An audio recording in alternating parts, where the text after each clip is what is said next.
السلام عليكم ورحمة الله وبركاته. النهاردة هنتكلم على موضوع جديد اللي هو درافتنج فيو.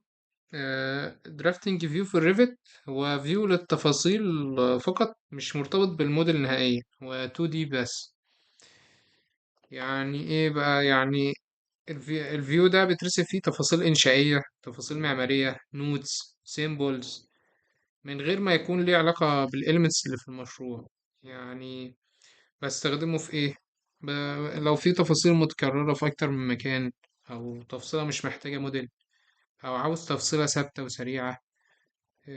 يعني مثلا تفصيلة تسليح للسلم، أو تفصيلة سلاب جريد، أو تفصيلة انسوليشن، أو تفصيلة بارابت، أو نوتس في المشروع عايز أحطها.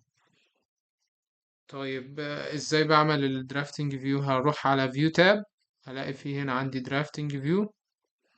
هاجي افتح، هيقول لي سمي الدرافتنج فيو. ماشي، سميها درافتنج فيو واحد، وقول لي السكيل. ماشي، سكيل 1/10.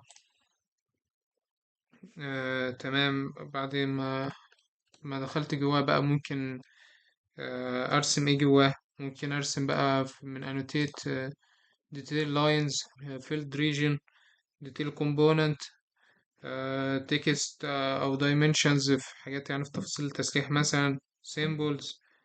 يعني ما فيش حاجات 3D، هي حاجات 2D. يعني الفرق بينها وبين الكول اوت ان الدرافتنج فيو مش مرتبطة بالموديل، والكول اوت مرتبطة بالموديل. والدرافتنج فيو دي تفاصيل ثابتة، انما الكول اوت تفاصيل حقيقية. الدرافتنج فيو ينفع يتكرر في اي شيت، انما الكول اوت بيفضل في مكان. آه، مثلا ايه تاني؟ يعني انا ممكن كمان بنستخدمها في ان احنا نعمل import كاد او لينك كاد من خلال insert. وبعدين المفروض الصح ان انا ارسم فوق لوحة الكاد ديت، فيبقى عشان ما ابقى كل حاجة جوا الكاد. آه، وايه تاني يعني؟ المهم يعني ان الفكرة في ان انا بستخدم الحاجة ديت، ان انا مثلا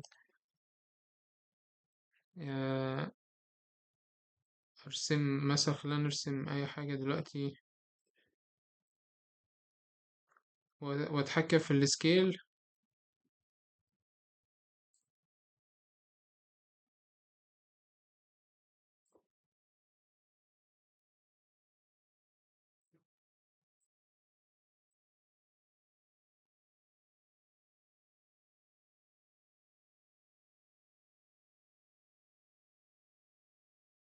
ممكن نعمل هنا، خليها diagonal up واحد، أو دي الهاتش بتاعها يبقى كده.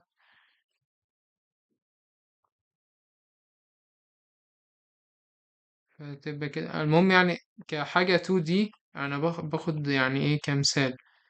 وهلاقي الدرافتنج اللي أنا لسه عاملها ديت تحت خانة درافتنج.